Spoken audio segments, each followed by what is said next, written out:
football.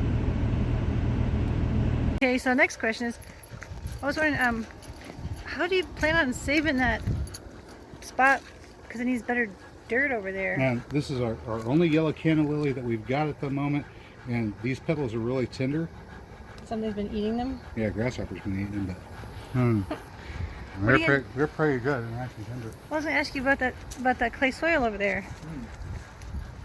What about the clay soil over there? Oh, because it doesn't drain. Because it doesn't drain. Turn off the water?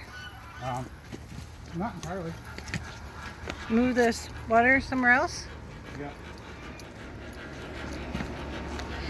That shot I gave those plants in the airplane bed some love. Oh.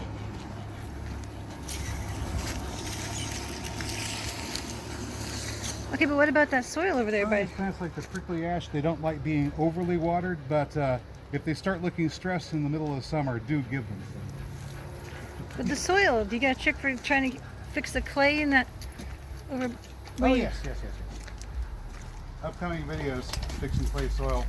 That's going to be a fun series. Didn't you make one on that already? No. Oh. Hey. I ain't made one yet. Your fruit is popular. Yeah. Well, I'm going to get seeds out of those guys. Oh, okay. Mary, don't throw those away. Gotcha. Don't throw those away. I'm letting them rot down. I'll get the seeds out of them.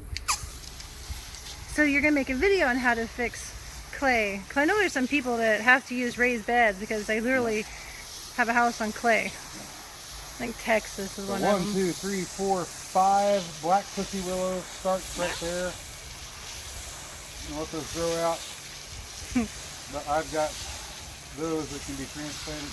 I don't know if I want to sell them like that this year. I think I'm going to let them grow out a little bit before I sell them. It might be next year. Same goes for a lot of these red buds. This one can go. This one died. Here's a twig. Oh, I think those are pecans. I find them on my phone. Pecans right here. Oh no.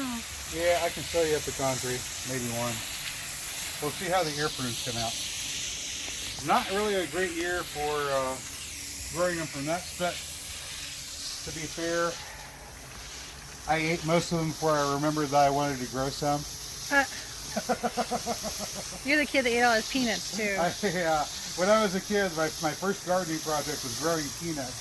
So I went up to my Uncle Chester's market. He ran Conrad Farms there in Bixby. He and my grandfather opened Conrad Farms together back in the 1930s.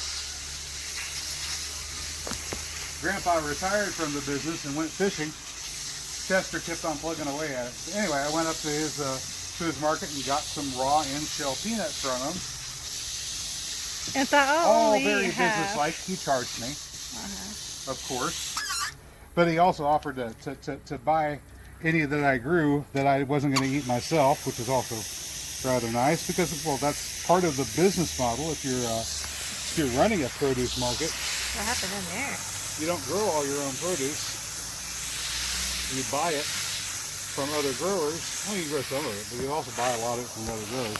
Anyway, like people talk about the scandal of the farmers market. Oh no, they were buying their produce from somewhere else and they didn't grow it themselves. Well, that's the way you do it whenever you're running a produce business. Yeah, that's the way it's done, guys. Because every different areas have different things for season. Yeah, otherwise your produce market is closed for 9 months out of the year, right? Yeah, I've literally hauled corn north because the South had corn first. Anyways, your peanut story. Anyway, peanut story. Yeah, I got those peanuts in a little bag, and I got them home. And of course, you have to shell them before you plant them. How many? So I'm shelling them, and I shell a peanut, eat a peanut. I shell a peanut, eat a peanut. Shell a peanut, eat a peanut. And then after a minute, I go, wow, look at all those peanuts. Yeah, by the time I got done, I had about half of the peanuts I needed to plant the whole patch, and we wound up having to go back and get more peanuts. I'm going to hear the sun's going to kill me. Sorry. That's your peanut story. That's my peanut story. I'll make a nice little clip. My first crop, the first crop I ever grew was poor buckwheat, but I'm getting laid down. So this is a buckwheat grown from cutting. That's a buckwheat grown from cutting. They're both rooted, and whenever I get that area over there ready, remember the little ditch, the artificial ditch trench. wadi, basically, that I made. That's a new word for you guys. Wadi. W-A-D-I. It's Arabic dialect, but it's appropriate to other places. A wadi is a stream or riverbed that is dry part of the year. Oh, that's like half of everything out west. Yeah, and if you're very familiar with this feature if you live in the United States, particularly out west.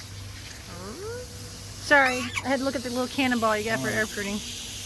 Particularly out west, because there's a little secret to wadis.